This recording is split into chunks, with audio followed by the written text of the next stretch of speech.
I have a huge announcement to make. Before we get into how old this government is, I have a huge show announcement to make.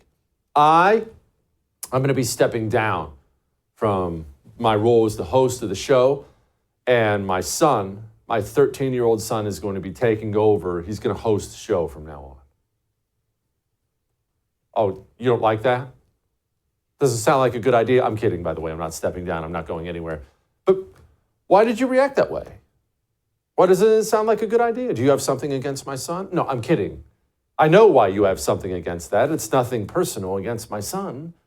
He's 13.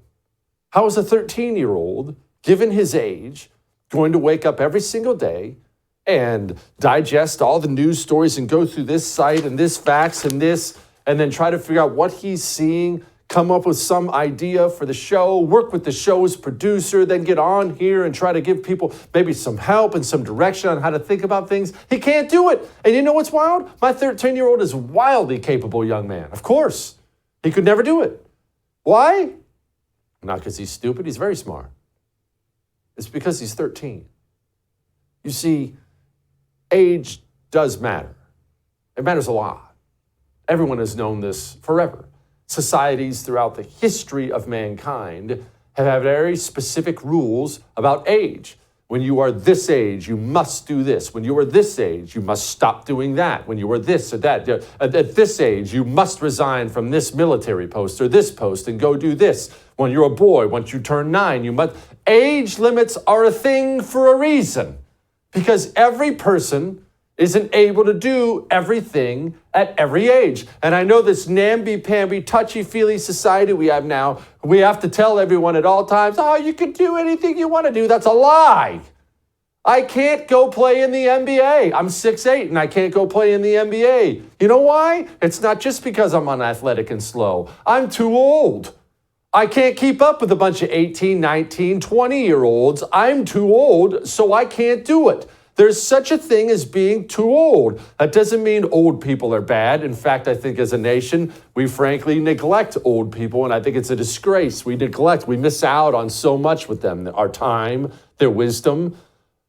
But when you're too old, you shouldn't be running the greatest country on the planet. You have no business running the country. And more than just it being embarrassing for the country, more than it being embarrassing for you, more than it being damaging for our own internal policy, we have to always consider this. There's one of these things about the world that you really realize when you read history books. You must consider this at all times. How the world thinks of you is as important as what you actually are. What do I mean by that? Pause. Sorry, we're going to do one more thing before we go to Joe Biden. What do I mean by that? If you're an Assyrian king, you're in charge of the Assyrian Empire, and this city that you've taken over before, you're in charge of them now. They rebel. Well, the Assyrians, they would go to these rebellious cities and they would do horrific things to people. They would lay siege to the city, then they go in, and it's all the medieval stuff you can imagine and worse. They're skinning people alive. One story I can think of, they were hanging the skins from the city walls, just horrible stuff. Why, though? Gosh, were these just a bunch of sadists? Why? Well, they wanted word to spread to the other cities, to the people around them. Don't mess with me. They're sending a message. Remember, what the other cities, what people around you think of you is critically important to your safety and security.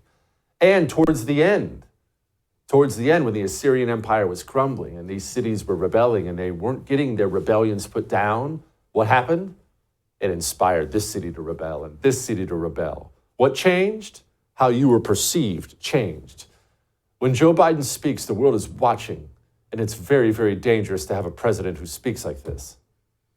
I see. I'm just following my orders here.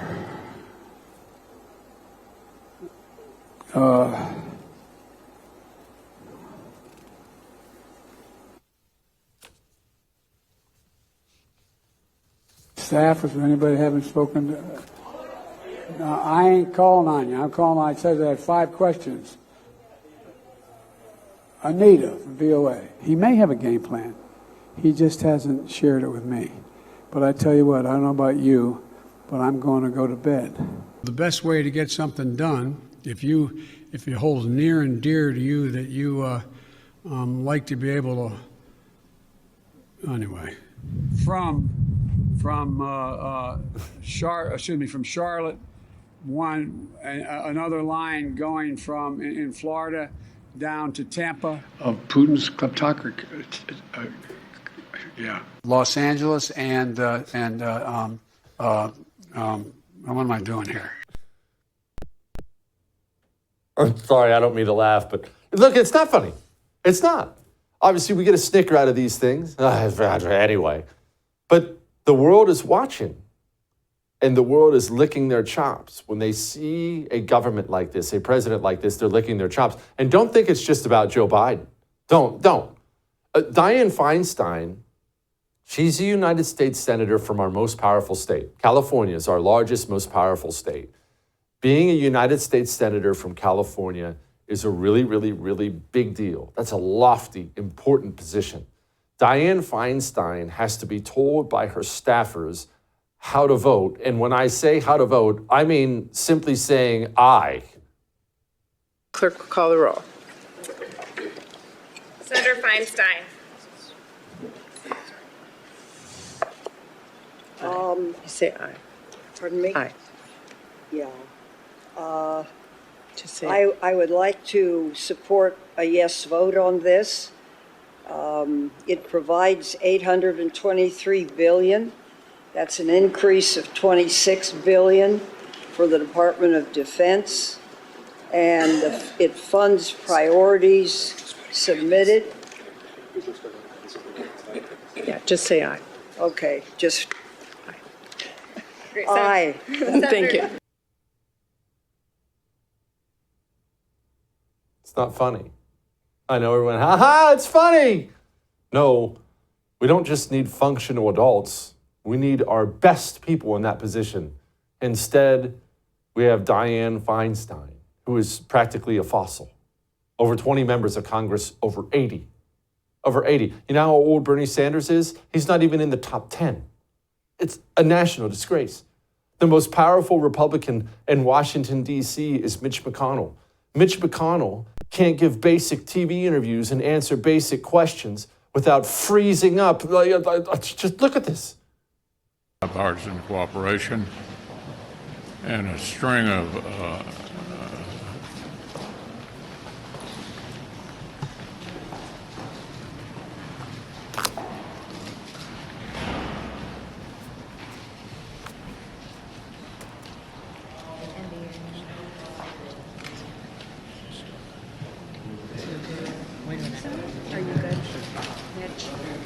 Okay, Mitch. what are my thoughts about what? Running for re-election in 2026. That's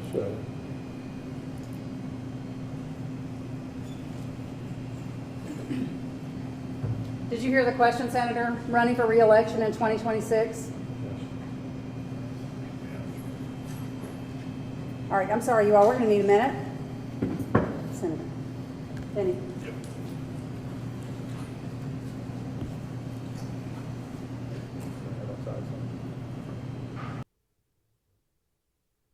I get people asking me all the time what I think about term limits. I'm okay with them. I'm okay with them. I've always been more on the American people need to step up and stop voting for these people train, but I'm okay with them. You want to pass it, fine, but what about age limits? And again, I know we live in this touchy-feely society where you're supposed to say everyone can do everything, but that's not true. And historically, people have understood that that's not how mankind works. Why don't we have age limits? Why is it radical to say you must be between the age of 40 and 65 to serve in the government? I'm not saying we need to shuttle them out the door the second they turn 50, but there's no need to have 75, 80-year-old people in government. That doesn't mean we disregard them, ignore them, toss them out of polite society. My goodness, no, we should be going the other way on that, but they can't lead the country. You know why? Because these bodies God gave us, our minds, they don't last forever. They're perishable. They're not supposed to. They decay over time. And when you get to the point you're farting dust in Congress, perhaps you could step down. All that may have made you uncomfortable, but I am right. And we have an incredible show on all the embarrassing failures in our Congress and otherwise. John Phillips is going to join us to talk about that next.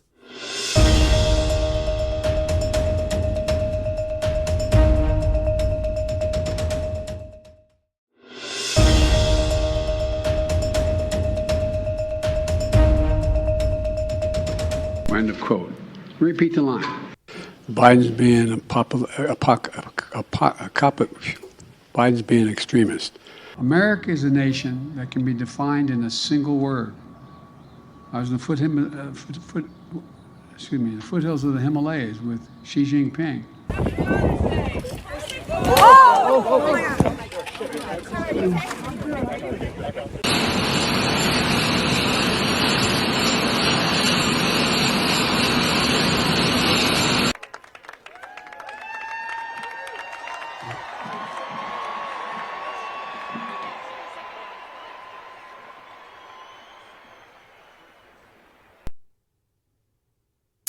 Joining me now, my buddy John Phillips of the Great John Phillips Show. John, you know what's wild? Maybe you do this too, I don't know, but when it comes to politics and who the president is, I sometimes forget what it was like before the current one. Like, I remember Trump and Obama and all these guys, but I forget what it was like to have a president who was a functional adult. Now, I'm just so used to having Biden there. This is what they all are to me.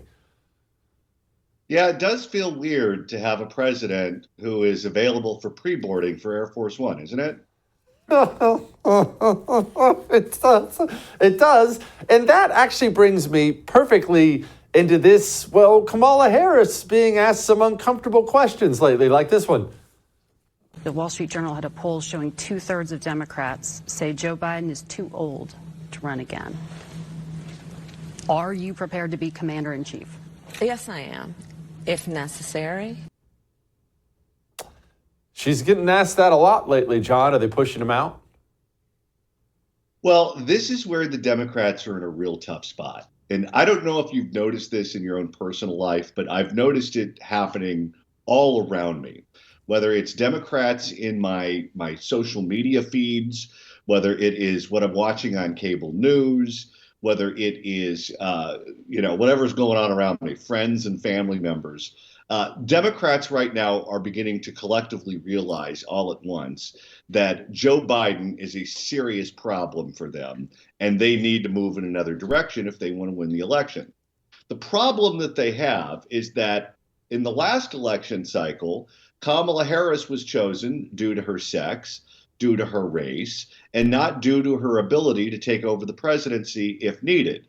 If they had a Amy Klobuchar, or they had a Pete Buttigieg, or they had someone else in that position, I don't believe Joe Biden would still be the Democratic nominee or the presumptive Democratic nominee. They would have moved on. But because her numbers are actually worse than his, they can't make a change. Because if they make a change and they push her aside, she's going to accuse them of sexism. She's going to accuse them of racism. And then they're going to have a party divided going into the election with someone who is not an incumbent. They're in a real tough spot right now. They are, and everyone knows she would do those things without hesitation. That's completely who she is, which brings us to Gavin Newsom, who says he's not running. Here he was. Filing deadlines haven't passed. President Biden doesn't run. Why shouldn't we consider you a likely candidate? I think the vice president is naturally the one lined up, and the filing deadlines are quickly coming to pass. And I think we need to move past this notion that he's not going to run. President Biden is going to run. What do you tell these donors who are wallowing in this? Time to move on. Let's go. And am I supposed to interpret that comment about the vice president that if for some reason the president chose not to run at this point, well, that's the everybody rallies around her? It's the Biden-Harris administration. Maybe I'm a little little old-fashioned. Yeah, Maybe I'm a little old-fashioned about presidents and vice presidents. I was a lieutenant governor, so I'm a little subjective. So you can't imagine ever having to run against each other? Of course not. By definition, it won't happen. I don't think I believe that at all, but you've brought up this point on the show before, John. How do you push her out? I'm sure if they could snap their fingers, they would have Gavin hair gel in there instead of her, but they can't snap their fingers. So how do you get her out? Why can't you just bribe her out? I don't think you can. So First of all, the chivalry that was being expressed by Gavin Newsom is real cute. He's a guy who slept with his campaign manager's wife, so spare me all of that.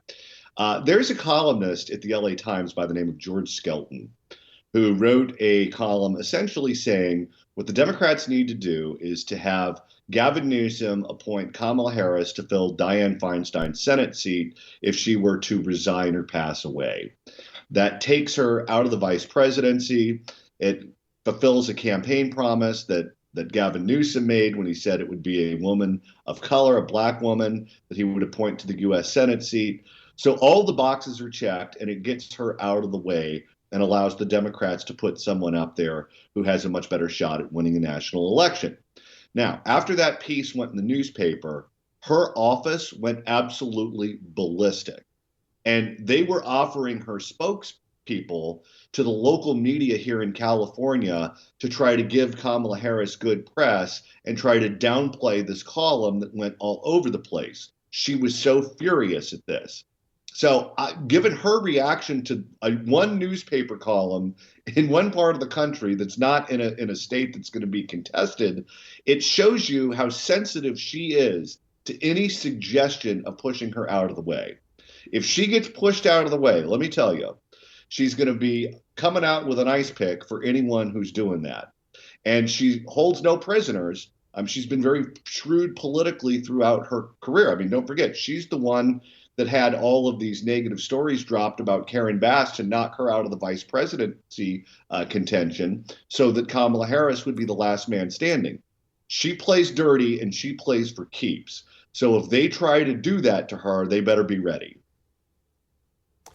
Okay, so what do they do, John? You heard that they brought up the CNN poll. You've seen all the polls. It's not just me and you. Democrats can't stand Joe Biden. Like you said, they hate Dome worse than they hate him. They still have a presidential campaign to run. Joe Biden, honestly, and I'm not wishing this, might not physically be able to even do the basement campaign the way he's looking. What do you do? Yeah, I don't know how you get rid of her. I mean, the closest thing I can come up with is if they get Jim Clyburn and some heavy-duty Democratic black politicians on board to knock her out, because then that takes the race argument away from her. The problem that Democrats have is that they racialize literally everything. You can't talk about what the tax rate is going to be without them racializing that story. And when you ultimately end up doing that, it paralyzes you to make moves when you have to. Why can't Democrats do anything about crime in big cities? Well, they've racialized the issue and they've paralyzed themselves. Why don't they do anything about homelessness? Same thing. Why don't they just knock her out of the way? She's not a viable candidate, and they have candidates who would be viable. It seems like a pretty easy fix to me, but because they've racialized the subject, I don't see how you get her out of the way without creating so much shrapnel all around that everyone gets hit. And this is why I think if they're going to ultimately be successful at doing that, it's going to have to be black Democrats that do it. Golly. You know what? That brings me, you brought it up, so we're just going to stick with California for one more question. Newsom was asked about Dianne Feinstein. Harry, what? The senior senator here has, her daughter apparently has power of attorney. She, as an elected official, has power of attorney over 40 million people's representation in Washington, D.C. Why should she still be serving as a senator? Her staff is still extraordinarily active, and we wish her only the best. Her term expires. She's not running for re-election. So this time next year, we'll be in a very different place. Is it fair? Do you feel as if the staff is fulfilling, can do the duties? Yes. I don't think it. I know it. We're working extraordinarily closely. You don't. It's just become acceptable in this country to say, well, I know she's basically an invalid at this point in time, running as a senator, the biggest, most powerful state in the country. But hey, she's up for re-election next year. Her staff's got it. That's where we are now, John? Well, you just got to be careful with Dianne Feinstein because she knows where all the bodies are buried. She just forgot where they are, but she knows where they're buried. This is actually one appointment that Gavin Newsom doesn't want. There's no good answer for him here. His campaign strategist, Gary South, was asked about this. not long ago. And he said that if Dianne Feinstein were to resign or pass away, what Gavin Newsom would end up with is 20 pissed off people and one ingrate. And that doesn't do him any favors. He came out and said that he would essentially appoint a caretaker. He's pledged to appoint a black female to that job. There's a black female, Barbara Lee, Congresswoman from Oakland, who's running, who is now absolutely furious with him and is right up to the line from calling him a racist, essentially saying that what he agreed to do in that interview is tokenism, and he won't give that job to a black female who is running for the office, who could, in theory, hold that seat for black females for years to come. So he's created quite a tempest for himself here. And I'll tell you, it couldn't happen to a better guy. John, thank you, brother. Come back soon. Thanks for having me. All right. We have a lot more. Josh Hammer is going to join us next.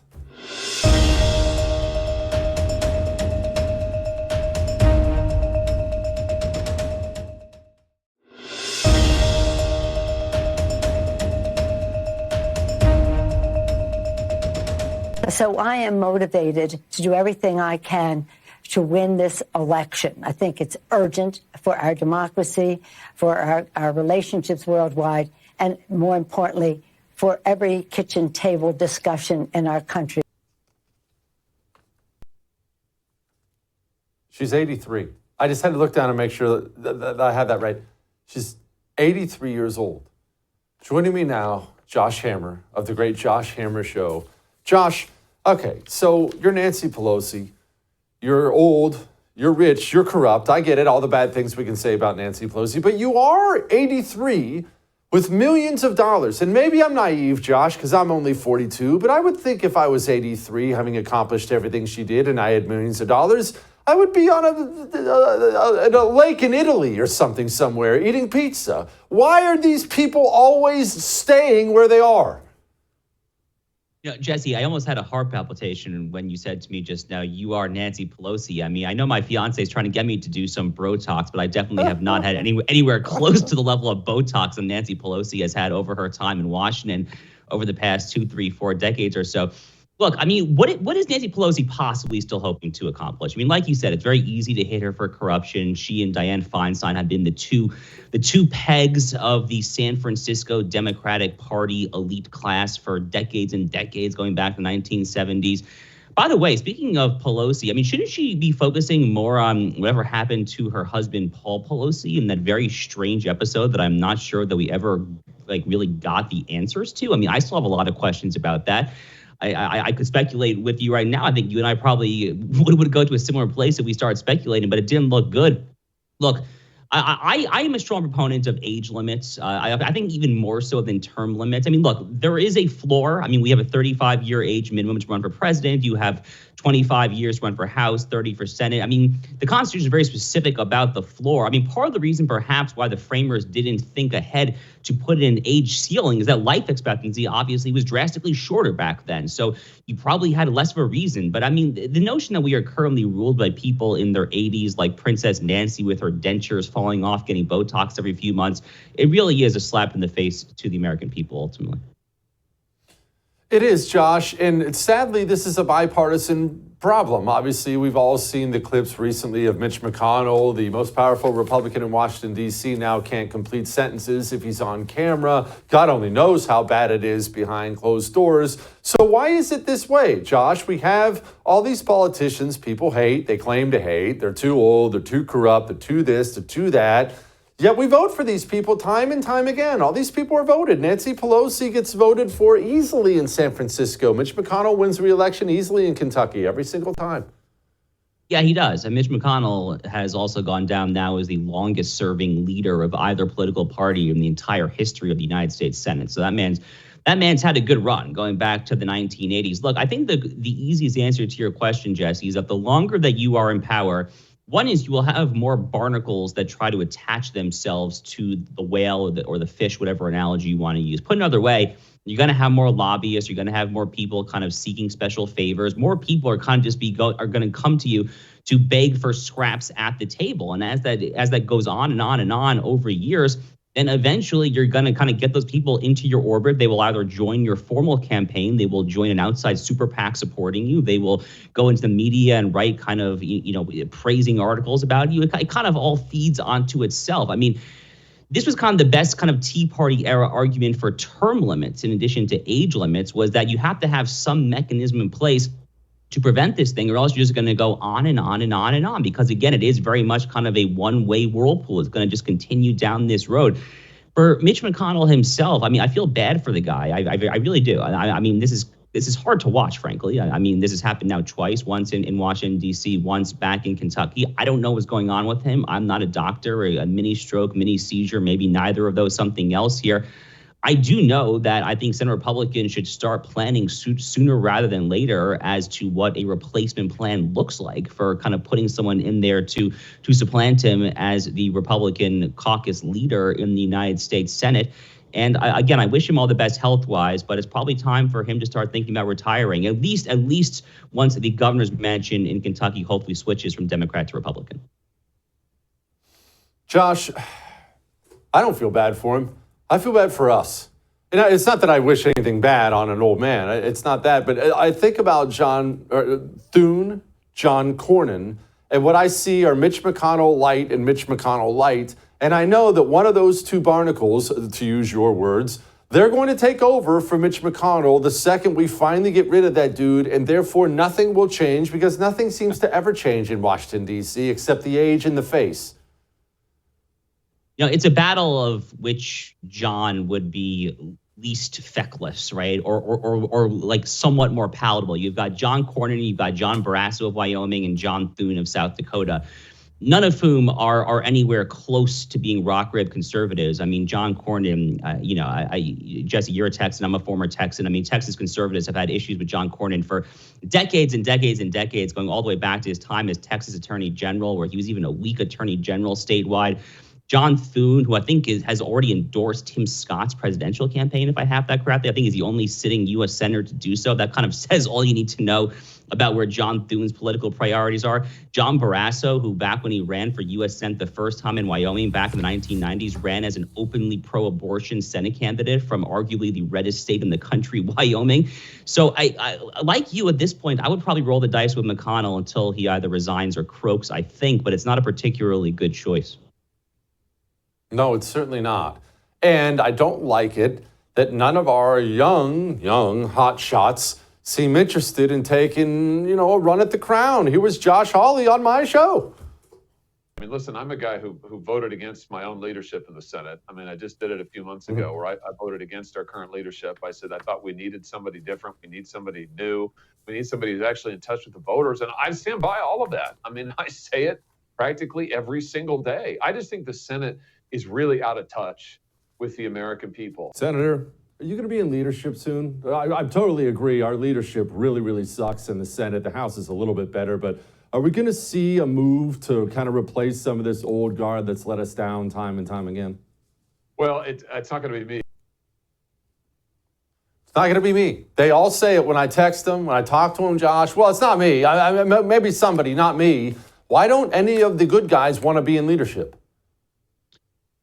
It's a good question, right? I mean, I think going back to kind of the Tea Party era, this mentality kind of seeped into Republican voters that anyone who was part of leadership was necessarily, therefore, part of the establishment. And if you're part of the establishment, then you're going to get a primary challenger. So, I mean, but at some point, it obviously becomes a self-defeating ideology, right? I mean, we do want conservatives in positions of power. I mean, back in January, I was very skeptical of Kevin McCarthy getting anointed as House Speaker. I was hoping to get a more conservative figure. I would have loved to see someone like an Andy Biggs or a Thomas Massey. I mean, was it far-fetched? Was it a long shot? Maybe, but you don't know that it's going to be successful or fail until you try.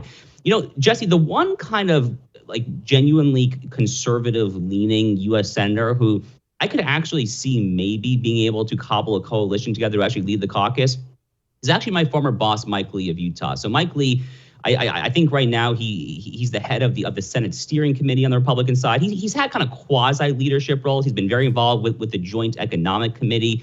He's generally well liked by his peers because he's frankly just a very friendly, amiable guy. He doesn't make a whole lot of enemies. He has a very nice Mormon disposition, and he is unambiguously conservative, obviously. So he's kind of the one guy who probably hasn't ruffled feathers like Josh Hawley, Ted Cruz. So I could possibly see Mike Lee getting it. Tom Cotton, another possibility, but I don't know. Other than that, it's kind of hard to see where that Venn diagram overlap is between plausibility and conservative bona fides. Yeah, so it sounds like we have a system where it's set up where someone like Mike Lee can't even be in leadership, Josh, if he's not one of these big money bundlers like the Mitch McConnell types, the John Thune types, then you have no shot. That's it. You just buy your way into leadership or you don't get there. Is that how we have it now? Well, funny enough, that actually is the longstanding criticism of Mike Lee. I mean, I know Mike personally. I'm sure you do too, Tunis. I mean, Mike is like a very nice, humble man, and actually, the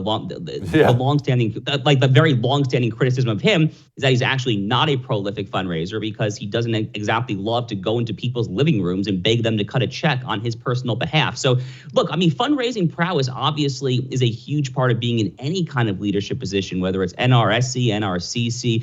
You know, Governor Greg Abbott in Texas, another Texas politician who Texas conservatives have a very complicated relationship with, to put it politely. You know, Greg Abbott is an absolutely prolific fundraiser, and this is probably the main reason why he's been able to withstand some some primary challenges in recent years, some of which seemed like they could be legitimate, but he's just such a prolific fundraiser. So you definitely can't discount the proclivity towards fundraising large dollars as being a massive feather in your cap for becoming Senate leader. So maybe from that perspective, Mike Lee's not the best. Maybe Tom Cotton might be someone slightly better to look at there. But the point, Jesse, we're getting a little lost in the weeds here. The point here, we need to throw the old farts out. You know, it is time for younger leadership. Yeah. It is time for someone who doesn't just proverbially speaking knows what time it is, but like quite literally can look at his watch and know what time it is as well without looking at something else. No, that would certainly be nice. How refreshing. Josh, thank you, brother. I appreciate you. Anytime. All right. Let's talk about local elections, shall we? As we do often. Ryan Grudusky joins us next.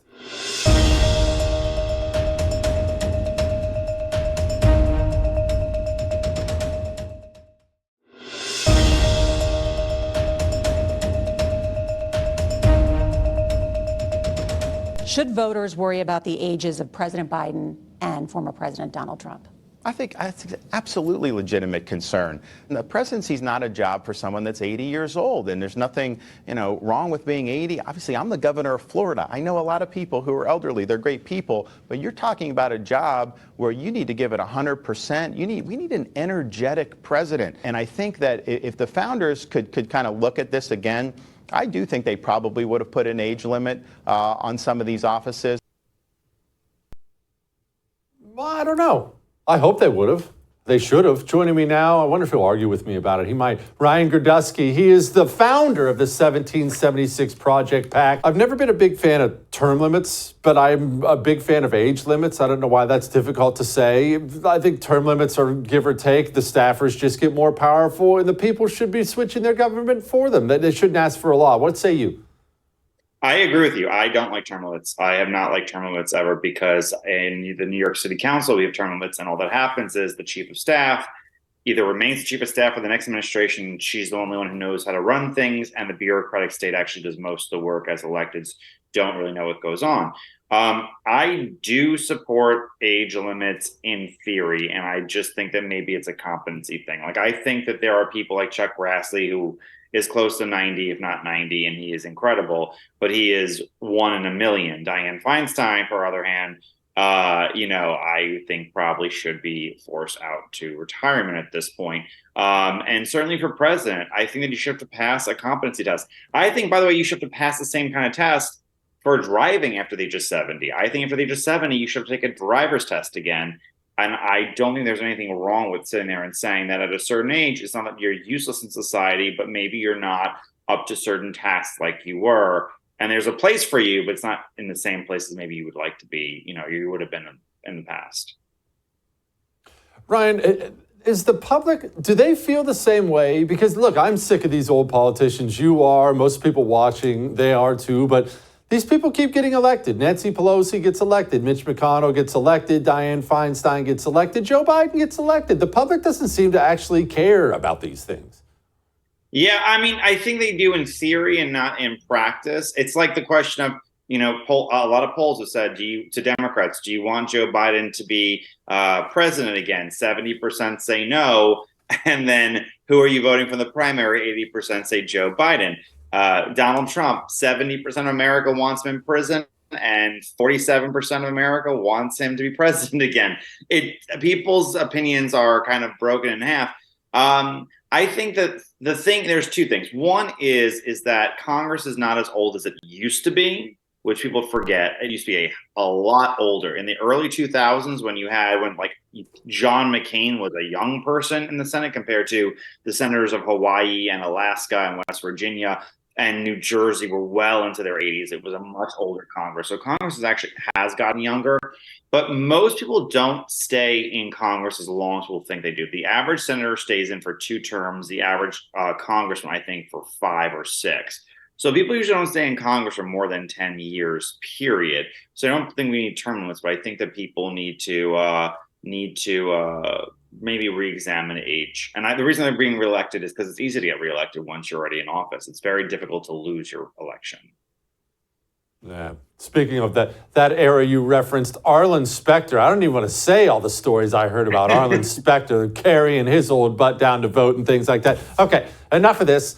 Let's talk about some activism so maybe we can start changing this country. Part of the reason I love what you do with the 1776 Project PAC is you focus local fights we can win and fights we are winning. Right, Ryan? Yeah, no, it's true. And this November, first week of November, a bunch of states go out to vote for school boards. We are supporting candidates in Pennsylvania, Virginia, Ohio, and Kansas. And 3 of the 4 are nonpartisan. Only Pennsylvania has a partisan school board system. But it is really up to us right now. In Pennsylvania, the stakes are very, very high because the State Department of Education has passed an anti-racism memo where teachers have to do anti-racism training. Now, that doesn't sound that bad. I mean, who could want to be an anti-racist? Opposite must be a racist. But in fact, anti-racism is just a terminology for promoting anti-white racism. A lot of school board members are suing the state to stop this. A lot of our candidates want to do the same thing. They want to join those lawsuits. So that's very crucial. In Virginia, Glenn Youngkin has done a lot of change. School board members locally can continue that change. And in Ohio and Kansas, I mean, even in red places, red states, you need to sit there and be active in both how you create a better environment for kids just to learn, to read more, to do better in school, but also to prevent activists from creeping into your school system and promoting wokeism. Ryan, these people who are running for school board, are they all these professional politicians with special training and they went to school for this? They majored in it in college, or are these all normal people? Yeah, no, they are everyday mom and dads. And most school board members are not paid. So they have a regular job and they just show up and they're doing it for, the goodwill of their community, and they're doing it for the best intentions possible. And they need everyone's help that they can, especially people to just do things like, door knock and get active. Remember, the average school board election is about a 7 to 8% turnout of everyone who's going to possibly vote. So getting Republicans active in these local elections, one, they are more closely involved with your life and the things that are going to happen in your life than any other type of politics. And secondly, winning them is so easy. Because they're nonpartisan, most people don't even know who to vote for because it's not like you're voting for Republican or Democrat. And that can be used in Republicans' favor in a lot of places that a registered Republican can't win. And it can also be used in your favor when you're just trying to increase the total vote turnout from 8% to 10%. That extra few hundred people is the difference between winning and losing in countless places. Yeah, little shoe leather go a long way in these local elections. Ryan, if people want to help, how do they help? Go to 1776projectpac.com. Ryan, appreciate it, man. We'll talk soon. Thank you. All right. Thanks, guys. Our government, it's, I don't know if just old really sums it all up. Corrupt and stale, too. Well, anyway, I'll explain in a minute.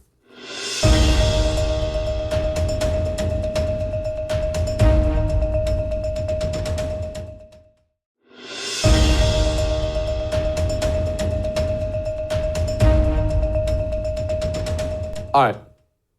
It's up to us to change all this, We say this all the time, but it is true. Okay, they're corrupt. They're too old. They're too this. They're too that. That's true. What are we going to do about it? Remember, we must turn our anger into activism. It's not enough just to scream at the TV when I'm on every night, right? We have to do something about it. Let's dig in locally and start doing something about it, all right? We can do it. All right, we'll do it again.